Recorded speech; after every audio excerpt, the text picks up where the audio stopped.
Hey everybody, this is Jekar with another battle report. I'm going to try and make this one actually audible, so hopefully that's going to be the case. We've got another 2,500 point Swedish comp game between Tomb Kings and Orcs and Goblins. Pretty much we just racked up the exact same armies that we did on my last battle report, and we'll jump right in. We had meeting engagement, I guess I should say first. Here's the picture of deployment. I can get almost everything. We had, like I said, we had meeting engagement. Not much started off the board. I think I actually had my bunker and a wizard start off the board. My opponent didn't have anything important start off the board except for his sepulchral stalkers, which meant that they couldn't entomb as far as we understood, which was very frustrating for him and very exciting for me. He actually got to pick the sides, so he went first. On the left of the picture, you can see that he has the 4 chariots with the musician in standard and banner of swiftness. He's got 20 tomb guard in horde formation. Behind them in the back is the casket of souls. Then there's the Hierophant's bunker with the Hierotitan Titan in front.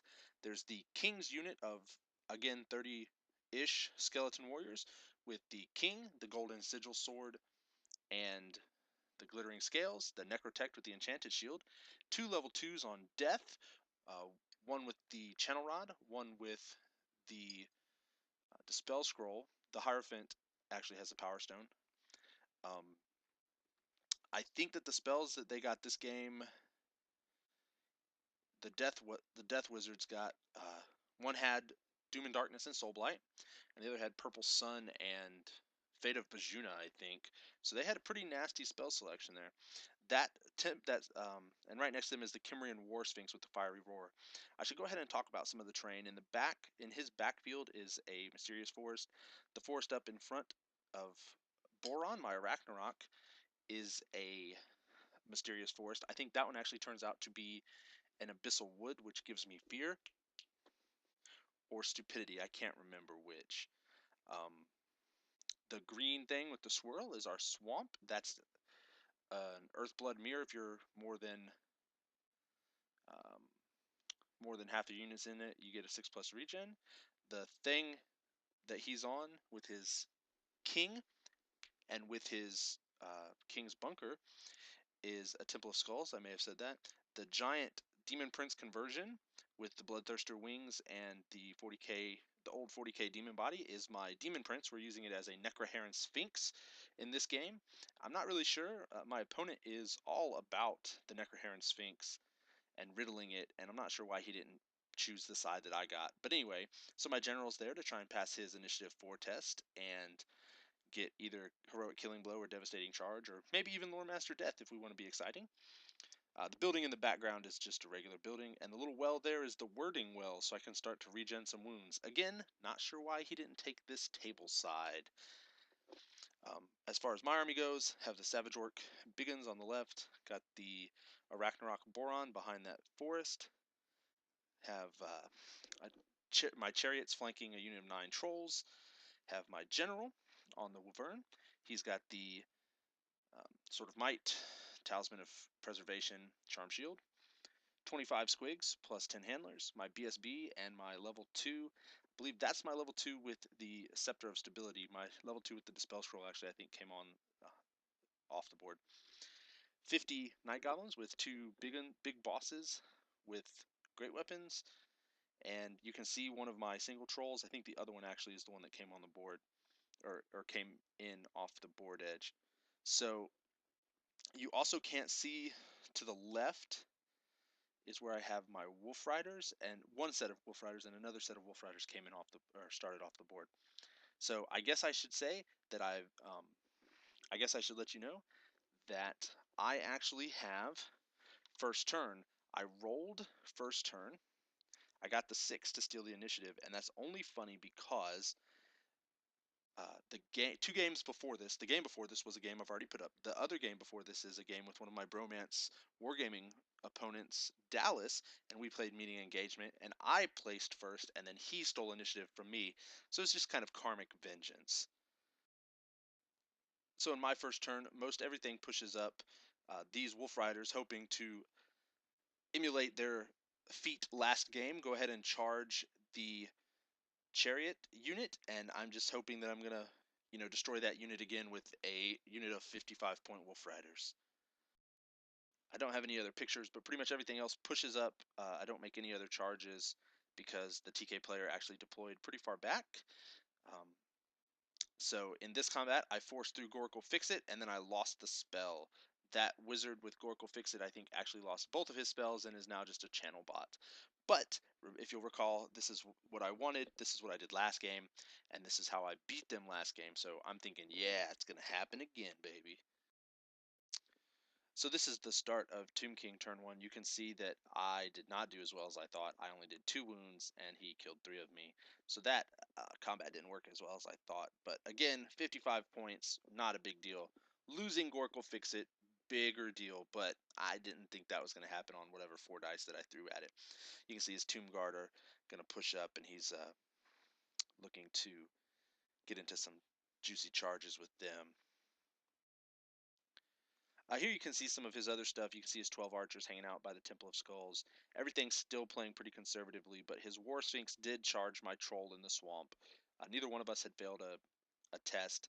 And my goal really is to hold that Sphinx up. I didn't actually think he was going to make the charge into the swamp. I guess in retrospect it's a good choice. But my goal was to just kind of block him and try to get him turned. I thought I had turned the troll more so that the Sphinx would overrun into the Goblin Horde, which again doesn't bother me, like I said last game. But I didn't angle him enough, and he went ahead and made that charge. And so now I'm just kind of hoping I can hold him there with my Night Goblins and do some nasty stuff. Nasty, nasty stuff to him with my Night Goblins one more time. In order to deal with the TK Magic phase, I really had to let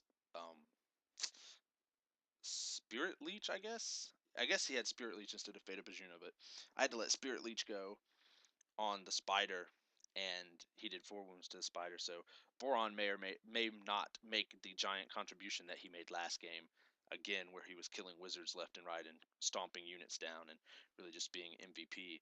So, but anyway, he's 290 points. I'm fine with that. He can soul blight that guy all he wants. Actually, yeah, okay, there's another picture of Magic. I'll talk about it there. So, in the rest of the Magic phase here, this is what I was going to talk about. He threw a Purple Sun, and I tried to stop it, and I couldn't, and killed 2 trolls. It hit 4. I saved 2 of them with their 1 initiative, which was kind of awesome.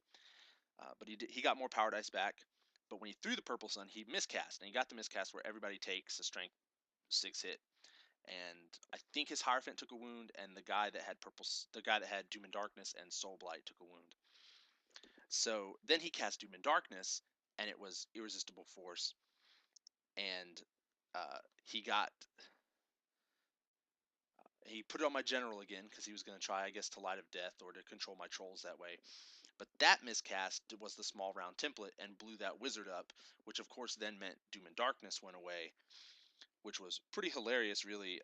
He didn't believe me, and I'd been caught out by that before, where the remains and play spells disappear if your wizard dies. So he was dutifully frustrated about that. But oh well, you win some, you lose some, and I actually felt pretty good about that. All right, so my turn 2 was really, I think, pretty crazy. At the beginning of my turn, I riddled the Sphinx, the Necroheron Sphinx, which is masquerading as a custom demon prince there. So I won the initiative roll, which was bueno, and then I got heroic killing blow on my general. Since that happens at the start of your turn, I then charged the War Sphinx. As you can see, the War Sphinx only did a single wound to my troll because regen is awesome. So I went ahead and charged my general on in. The War Sphinx's base is just barely hanging out of the swamp, which meant I could touch his base. And because they're monsters, that's maximizing. And so I didn't have to take a dangerous train test. So I'm in his flank. I have a bunch of attacks, some of them with poison, and 4 of them with heroic killing blow. So we'll see how that goes. My Night Goblins made a charge into his archers, I believe, and I just couldn't make it. I was trying to move them first, and then I'd still have had a place to put the general, but I just couldn't do it. And you can't really see it, but under the general's wing, you can see the back of a base. The chariot actually went into those. A chariot actually went into those guys as well. And so I was trying that double charge, but only the chariot got in. Which, if you remember from my last battle report, that is something that happens quite frequently. But this time, I think a chariot can handle 12 skeleton archers on its own and not just die. There's the rest of the board. You can see that my trolls failed their charge. I think they were attempting to charge the Tomb Guard or maybe the Hyro Titan. I'm not actually sure. Honestly, they may have failed fear or stupidity again, the way that I've been rolling. But I think they actually tried to charge the Hyro Titan and failed. You can see that Boron and the second Wolf Chariot did make it into the Tomb Guard, so that's probably going to go pretty well for me. And my Savages are staring down some Chariots who have finally finished off my Wolf Riders. You can see the Snake Surfers, or I guess they're not Snake Surfers. The Sepulchral Stalkers came in off the backfield and are trying to find something to do. Actually, I forget where the Carrion are. Oh, I'm sorry. The Trolls are fighting the Carrion that we're redirecting them. That is why they are there. That makes way more sense now. Sorry, guys. And I've got to admit here that I was a bit of a bad opponent in that I charged on in with my general. My general's got the highest initiative in that fight with initiative 4. And I rolled 3 hits, and when I rolled to wound, up came a 6 for heroic killing blow, and I really did kind of an in-your-face dance, which is, I guess, one of the reasons I'm glad that I don't play Bretonia, because every time I use the killing blow lord, I think I would do the in-your-face dance, and then I wouldn't have any friends anymore. So as it is, I was really thrilled to get that heroic killing blow off, even though I think I would have won that combat anyway and crumbled him. It's really always cool to think about my orc boss running in there and shoving his sword through the spinal stone column of a tomb sphinx. I don't really know what's going on. You can see the chariot, though, also took a wound, killed off a bunch of skeletons. They crumbled, and I reformed everybody like so. So that flank is actually looking pretty locked down. Over here in combat, you can see the spider and the chariot took very short work of the Tomb Guard. I think between impact hits and attacks before they got to strike, I think the Tomb Guard were down to 5 or 8 models or something. They just couldn't do enough wounds, and then they of course crumbled and thunderstomped. You can see the trolls have reformed to face the Hyro Titan and also are kind of looking at some wizards, the remaining Death Wizard. So this is really looking bad for the TK guy. He doesn't have anything in front of me. I've got all of my points bearing down on him, and he doesn't have anywhere to hide his Hierophant or his wizards. So he's really struggling to come up with something to do at this point, and it's already only turn 2. So the Tomb King, turn 2, he's um, checking range on the chariots. You can see my troll over there that's come off the board and just been stupid the whole time. Um, he's trying to put the chariots into a position not to get charged by the savages. So I think what he's going to do is move them around the savages and try to get a flank charge. Oh, no, I'm sorry. What he does is he actually charges that troll and makes pretty short work of it, if I recall.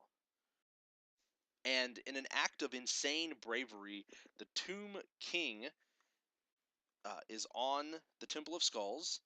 He prays to the Chaos Gods, Hail Sabin, and he gets +3 attacks. I was really kind of hoping he'd get plus extra movement or leadership or something like initiative or something like that. But no, he got a useful stat. He got attacks. So he charged on out into my he charged into my chariot. I'm sorry, and he's just barely going to clip me if he overruns that chariot, which I think with 7 strength 5 attacks, that's probably going to happen. And of course it does. He gets into my general, and then because he's overrunning, he maximizes that way, which actually I thought was a really bad maximize since my troll and night goblins are about 2 inches closer to him this way. I kind of thought that he should have stayed on the far side and given me the harder charge, but I think he was banking on actually, I don't know, killing the wyvern or something this round. I mean, like I said, he was desperate and he really needed to get this going on. You see the rest of his turn 2 like this. The chariots did charge the troll. The troll killed one, but they reform it. Now they're facing the side of the savage orcs. The stalkers moved on up and again proved their ridiculous worth by killing the spider. They needed 6s, of course, to wound, and he only had, I think he had 3 or 4 wounds, so it wasn't as bad as when they killed the wyvern last game, but still pretty annoying. My chariot luckily passed its panic test from the spider turning into a pillar of stone. And the Hyro Titan turns this way for some reason I can't understand. I think he is trying to prevent the chariot from getting into the Hierophant, but and I guess he's giving the trolls a little bit longer of a charge range, but the trolls still only have like a 4 to get in, and that's just, it's not going to help. It actually gave me it gave me more of a chance to do the overrun. So, but again, he's frantic. He's really trying to stop this, and you know, he's having some issues. So we'll see how it goes on my turn 3. So, alas, the Tomb King who had charged did get, in fact, countercharged by my unit of um, Night Goblins and my Troll. My War Boss failed to kill him. I didn't get another heroic killing blow, but my Wyvern did kill him, and actually that left the curse actually put my Wyvern down 2 wounds, and it put my War Boss down 2 wounds as well. So actually the curse was really brutal, but you can see how everybody's reformed here in this situation. So that's just not going to be good for him. The trolls and chariot the trolls actually took the charge into the flank of the Hyro Titan, and you can see how that went. They overran into um, the bunker unit there. I've got 2 trolls in base with the Hierophant, so that's not going to work very well. The squigs are up bearing down on the unit of warriors, which doesn't have a king anymore, so their weapon skill mightily too. And my chariot actually charged through the little gap. He barely fit, but he hit the casket of cells, and it exploded. And he was the only unit not to get hit within range, which I thought was pretty hilarious. But I didn't do an in-your-face stance on that one. So on Tomb King turn 3, he charged the chariots into my Savage Orcs, the flank of the Savage Orcs, and you can see about how much he did. I think he killed 4 or 5 Savage Orcs.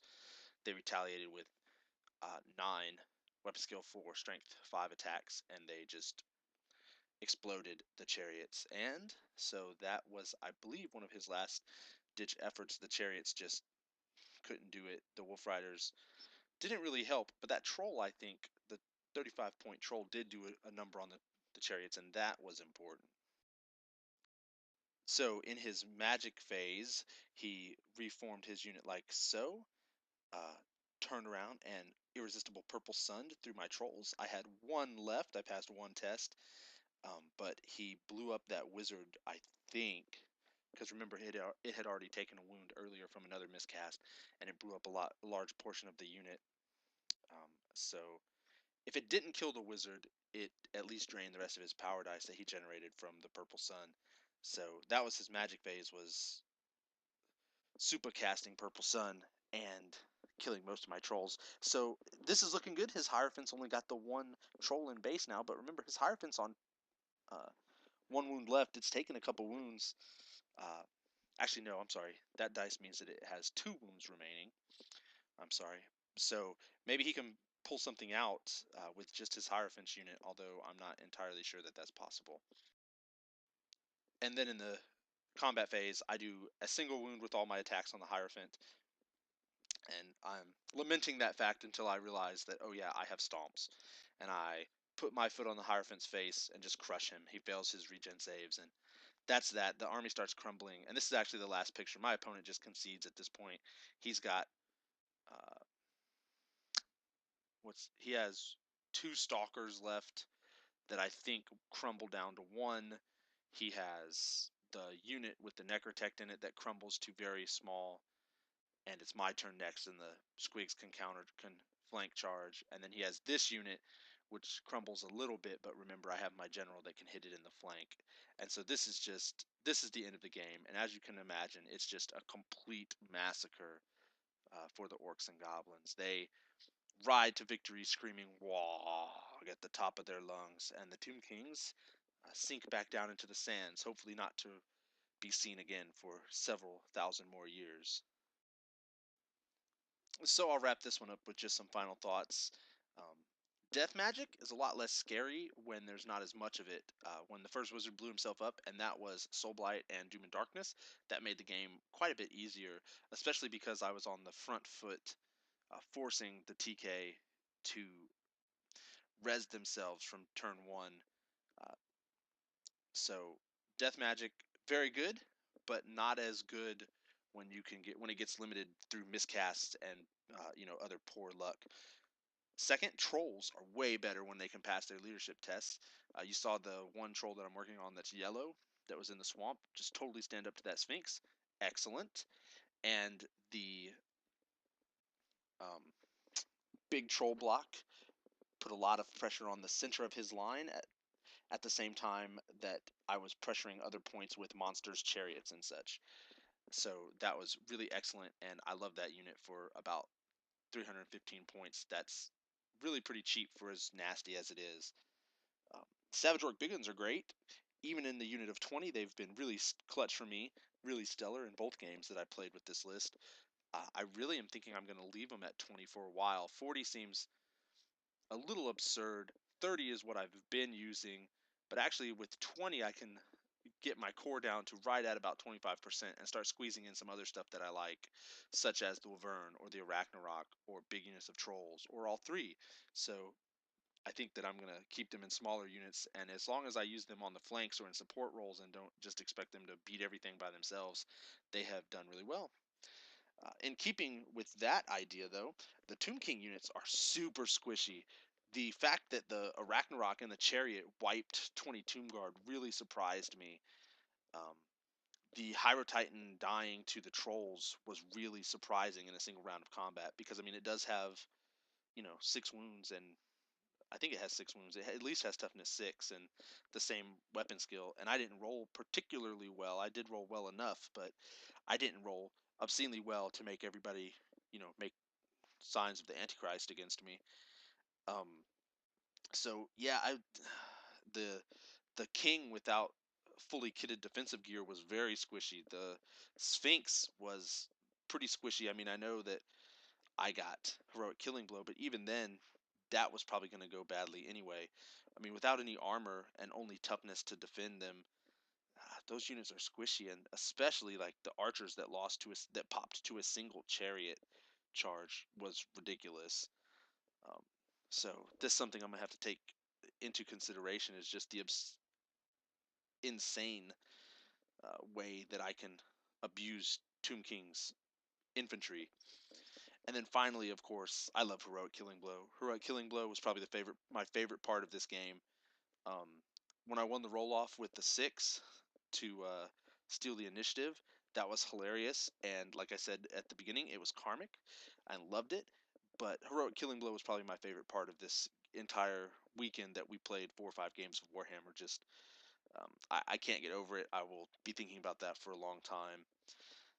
Probably my MVP in this game would have to be the War Boss on the Wyvern, not just because of Heroic Killing Blow, but because it drew the Tomb King player into doing things that were bad, but there were no good plays. Like he could have blocked up his skeletons and then taken a charge from the chariot and the and I had 4 things that could have charged. I had the chariot and the troll and the war boss on the Wyvern and the big unit of night goblins, and so there was just nothing that he could have done after I got the Wyvern back into his backfield. Um, there was the savages had pretty much free reign, and they could certainly have taken out the stalkers and the Hyra Titan, even if it had been alive. The there was, I mean, he was so engulfed, and I think part of that was because the Wyvern boss was bearing down on him so quickly. So I'm going to say the Wyvern Warlord was probably my MVP for this game. Probably my least valuable player have to be the Squigs, and it's not their fault. It's just that there was nowhere to put them. There weren't enough threats for them to fight. They were just kind of a second line combat unit. Now they're only 230 points, so that doesn't really bother me to have another second line hard hitting unit. Perhaps I should have put them out on the flank with the Savage Orcs, and that way um, they would have been on the front line, but with nothing deployed out there, that seemed pretty silly. So anyway, probably that least valuable got to be the Squigs. So that's the report. I hope you enjoyed it. If you have any comments or questions, just put them in the comment section below. And if you like the channel, please subscribe and let me know what you think. Peace.